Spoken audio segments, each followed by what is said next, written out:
서지현 검사가 안태근 전 검사장의 성추행 사실을 폭로하며 미투 운동에 불씨를 댕긴 지 2달 정도 됐습니다.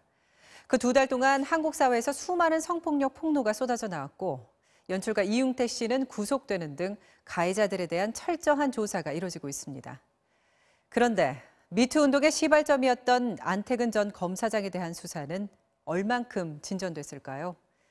지지부진한 수사 속에 이렇다 할 결과도 없습니다. 임소정 기자가 취재했습니다.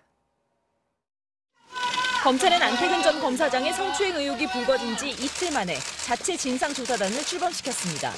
폭로 이후 야기된 국민적 비난을 자체 수사로 정면 돌파하겠다는 의지였습니다.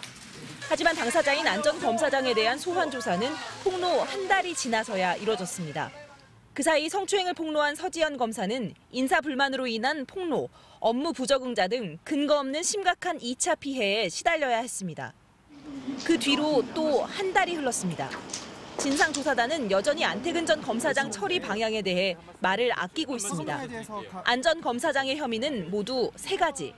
서지현 검사 성추행은 이미 공소시효가 지났고 2014년 사무감사로 불이익을 줬다는 의혹은 별다른 혐의를 찾지 못한 상태입니다.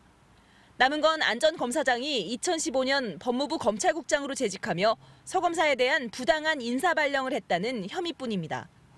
조사단은 법무부 검찰국을 압수수색하는 초강수까지 뒀지만 안 전 검사장의 비위를 밝힐 확실한 증거를 찾지 못한 것으로 전해졌습니다.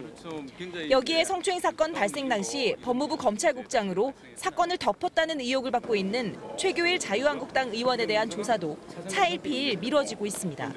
당초 최 의원을 소환하려 했던 조사단은 계속된 불응에 뾰족한 대응 방법을 찾지 못해 결국 서면 조사로 대체하기로 결정했습니다.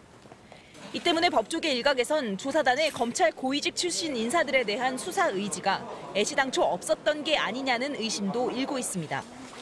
진상조사단이 이렇게 시간만 끄는 사이 피해자인 서지현 검사는 병가마저 소진해 검찰 퇴직을 비롯한 거취 문제를 심각하게 고민하고 있는 것으로 전해졌습니다. MBC 뉴스 임소정입니다.